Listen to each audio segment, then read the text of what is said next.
टाटा ने आवंटित किए थे अलग अलग लोगों को, दुकानदारों को, रहवासियों को, उसका आज दिनांक तक ना कोई बिल्डिंग परमिशन दिया, रजिस्ट्रियां हो चुकी है, ना बिल्डिंग परमिशन, भवन अनुज्ञा, ना ही नामांतरण, ना ही अंतरण। भिलाई निगम के हित में पहली बार इसका निर्णय के लिए सदन में आया है। 5/9/1998 को टाटा एबॉलिश हुआ और भिलाई अलग नगर निगम बना और इस बीच ये प्रक्रिया मैं एक मिनट आपको इसलिए टोकना चाहता हूं क्योंकि आप जो पत्र पढ़ रहे हैं वो गलत जानकारी दिए गए और 30 सालों में लोग चाहते हैं कि उनका घर का मालिकाना हक मिले। ठीक है, बोलते बोलते 30 वर्ष हो गए हैं। आज निर्णय लीजिए क्योंकि 40 लोग जो कोर्ट गए हैं उनको तो आपने अनुज्ञा दे दी।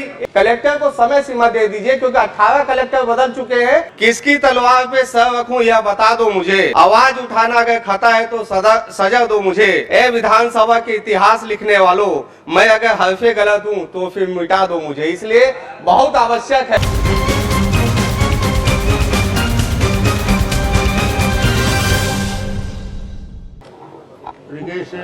क्रमांक 9।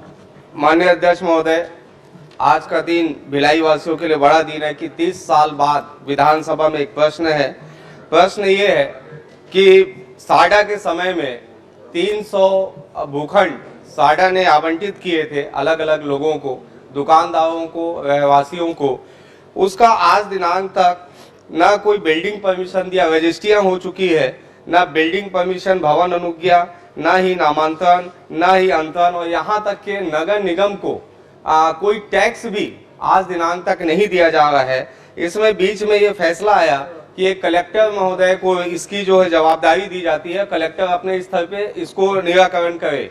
लेकिन माननीय अध्यक्ष महोदय, आज दिनांक तक कम से कम 18 कलेक्टर चेंज हो चुके हैं, लेकिन इस 300 भूखंड पे कोई भी फैसला नहीं आया है। बल्कि ये होता है कि जो भी व्यक्ति अगर कोर्ट चले जाते हैं तो कोर्ट से उनको अनुमति मिल जाती। 40 ऐसे लोगों को कोर्ट से अनुमति मिली है कि आप जो है अपना मकान बना सकते हैं, लेकिन वो 40 लोग भी आज दिनांक तक नगर निगम में कोई टैक्स जमा नहीं कर रहे हैं, जिससे एक बड़ी राजस्व की क्षति नगर निगम भिलाई को हो रहा है। और ये 300 लोग जो 3 साल से उम्मीद में है, लोगों के बड़े बड़े मकान बन चुके हैं, सारी सुविधा इनको मिल रही है, लेकिन हमको कोई टैक्स नहीं मिल रहा है। इस पर मैं माननीय मंत्री जी से जानना चाहता हूँ क्योंकि ये बड़ा फैसला है, भिलाई निगम के हित में पहली बार इसका निर्णय के लिए सदन में आया है। और जब आप माननीय मुख्यमंत्री थे तो उस समय ने आपने निर्देश दिया था और भारतीय जनता पार्टी के हमारे मैनिफेस्टो में था कि इसका निराकरण करेंगे। तो मैं माननीय मंत्री जी से जानना चाहता हूं, क्या इसका निराकरण 30 सालों बाद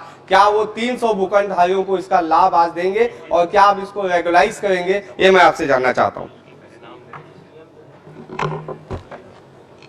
माननीय अध्यक्ष महोदय, भिलाई नगर निगम से पूर्व विशेष विकास क्षेत्र प्राधिकरण, जिसे साडा कहा जाता है, 5/9/1998 को साडा एबॉलिश हुआ और भिलाई अलग नगर निगम बना। और तब साडा के जो नियम थे उसके हिसाब से भूखंड का आवंटन होता था और फिर नगर निगम बनने के बाद नगर निगम में संपत्ति अंतरण अधिनियम है, उस अधिनियम के अनुरूप नीलामी के द्वारा भूखंड का आवंटन होता रहा है। और इस बीच जो भूखंड आवंटित किए गए साडा के द्वारा और नगर निगम के द्वारा, नीलामी के द्वारा, उसके खिलाफ शिकायत हुई और एक जांच कमेटी बनी। जांच कमेटी ने अपने रिपोर्ट में कहा कि दर्शित कुल 294 भूखंडों के निवर्तन में प्रचलित वैधानिक प्रावधानों एवं स्थापित नियमों का अनुसरण नहीं किया गया है, जिससे वहां जहां एक ओर अनियमित विकास की संभावना बनी है, वहीं दूसरी ओर निगम को आर्थिक क्षति का भी सामना करना पड़ा है। और इस बीच ये प्रक्रिया मैं एक मिनट आपको इसलिए टोकना चाहता हूं क्योंकि आप जो पत्र पढ़ रहे हैं वो गलत जानकारी दिए गए, जबकि शासन ने ये निर्णय लिया है कि वहां पे जो है ये बिल्कुल अनियमितता नहीं पाई गई है और प्लॉट को सही दर पे बेचा गया है। एक committee, joint committee Madhya Pradesh सरकार के समय में बनाई गई थी, इसलिए जो आप पत्र पढ़ रहे हैं वो आपको गलत जानकारी जो है सदन में दिया जा रहा है। मैं जो पढ़ रहा हूँ वो इंक्वायरी रिपोर्ट की ही कॉपी है जो मध्य प्रदेश के समय इंक्वायरी कमेटी बनी थी। उस कमेटी ने ये रिपोर्ट दिया है, उस रिपोर्ट की प्रति है जिसका मैंने यहाँ पर उद्धरण आप किया है। प्रश्न करिए, जवाब मंत्री जी देंगे। अब उसको जी प्रश्न बस यही है। माननीय अध्यक्ष महोदय, राज्य शासन ने संपत्ति अंतरण का अधिकार कलेक्टर को प्रत्यार्जित किया है।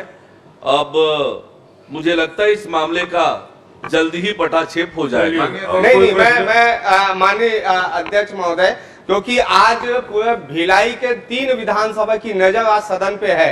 मैं क्योंकि इससे पेंडिंग में नहीं चाहता, इस पे निर्णय चाहता हूं, क्योंकि 30 साल हो चुके हैं अध्यक्ष महोदय, और 30 सालों में लोग चाहते हैं कि उनका घर का मालिकाना हक मिले। और जो कोर्ट जाते हैं, 40 लोग कोर्ट जा चुके हैं अध्यक्ष महोदय, और 40 लोगों को कोर्ट से निर्णय हो गया है। मंत्री जी ने कहा है कि शीघ्र इसका संपूर्ण निराकरण कर देंगे। नहीं अध्यक्ष आपको भरोसा करना चाहिए। शीघ्र बोलते बोलते 30 वर्ष हो गए हैं। मेरा आपसे निवेदन है, आज निर्णय लीजिए, क्योंकि 40 लोग जो कोर्ट गए हैं उनको तो आपने अनुज्ञा दे दी। एक मिनट अध्यक्ष जी, 1 मिनट। चलिए हो गया भाषण। अध्यक्ष जी, नहीं। अध्यक्ष जी, हाँ अध्यक्ष बता जी, दीजिए आप। अध्यक्ष जी इस पे पूरा 8/8/2023 के आदेश के द्वारा राज्य सरकार द्वारा छत्तीसगढ़ नगर पालिका निगम अचल संपत्ति अंतरण नियम 1994 के अंतर्गत निहित शक्ति अचल संपत्ति के अंतरण हेतु कलेक्टर को अधिकार प्रत्यार्जित की गई है।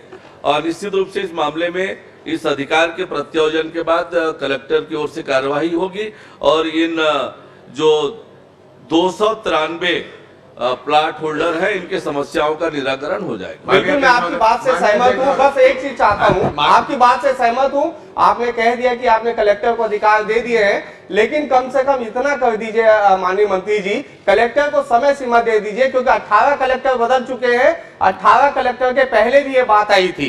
इसलिए मैं आपसे चाहता हूं कि कम से कम एक समय सीमा तय कर दीजिए कलेक्टर को कि कितने दिन में निराकरण करना है, क्योंकि मुझे फिर से लोकसभा चुनाव में जाना है। और मैं अपने लोकल मैनिफेस्टो में मैंने इसकी बात को कही है, लोगों को आश्वासन दिया है। आज सबकी नजर टीवी ऑन है, कम से कम 1 लाख घरों पे। तो मैं आपसे निवेदन करना चाहता हूं कि कलेक्टर को समय सीमा दे दीजिए। माननीय अध्यक्ष महोदय, कलेक्टर को जो अधिकार प्रत्यार्जित हुए हैं वो 8/8/2023 का आदेश है और ये बहुत पुराना मामला है और इसलिए समय सीमा बताने के बजाय मैं कलेक्टर से भी कहूंगा कि जल्दी से इस मामले का वो पटाक्षेप करें, निराकरण करें। बहुत बहुत धन्यवाद। बस एक 4 लाइन कहना चाहता हूँ। केवल आपका टीवी ऑन नहीं है, भिलाई और दुर्ग का पूरे छत्तीसगढ़ का टीवी ऑन रहता है 11 से 12 बजे। बस 2 लाइन मंत्री जी के लिए कहना चाहता हूँ। आपको देखना चाह रहे। 2 लाइन माननीय सदस्य जी, 2 लाइन बस पहले भूल जाऊंगा नहीं तो। किसकी तलवार पे सर रखूं यह बता दो मुझे, आवाज उठाना अगर खता है तो सजा दो मुझे। ए विधानसभा के इतिहास लिखने वालों, मैं अगर हरफे गलत हूं तो फिर मिटा दो मुझे। इसलिए बहुत आवश्यक है कि ये आपका ऐलान जो है जनहित में ऐलान हो। इतिहास रचा है, आपके माध्यम से मैं उनको धन्यवाद देना चाहता हूँ। एक प्रश्न आ रहा है, प्रश्न का लीजिए। माननीय अध्यक्ष महोदय, इसी प्रश्न पर मेरा सवाल सीधा सा है कि पूर्व बहुत लंबे समय से ये प्रकरण पेंडिंग है और इस पे जो जांच समितियों के निर्देश आए हैं उस पे भी स्पष्टता आ चुकी है और ये कोई भी प्रकरण अभी कोर्ट पर लंबित नहीं है। तो मेरा ये अनुरोध है, इस पर कोई समय अवधि तय करेंगे माननीय मंत्री जी कि इस समय अवधि के तहत शासन प्रशासन इस पर निर्णय करके जो राजस्व की हानि हो रही है उस पर भी, जो बिना बिल्डिंग परमिशन लिए लोगों के मकान बन गए उन पर भी, और जिन लोगों के मकान नहीं बन पाए हैं अभी तक उस पर भी कोई ना कोई फैसला शासन करे। तो क्या इसकी समय अवधि तय करेंगे क्या? माननीय सदस्य के प्रश्न का जवाब मैंने पहले ही दे दिया है। माननीय शरदास मोहन जी। माननीय मंत्री जी, इसका कोई फैसला नहीं आने वाला, इसलिए मेरा निवेदन है आपसे, कोई समय अवधि तय करेंगे तो लोगों के लिए हित होगा।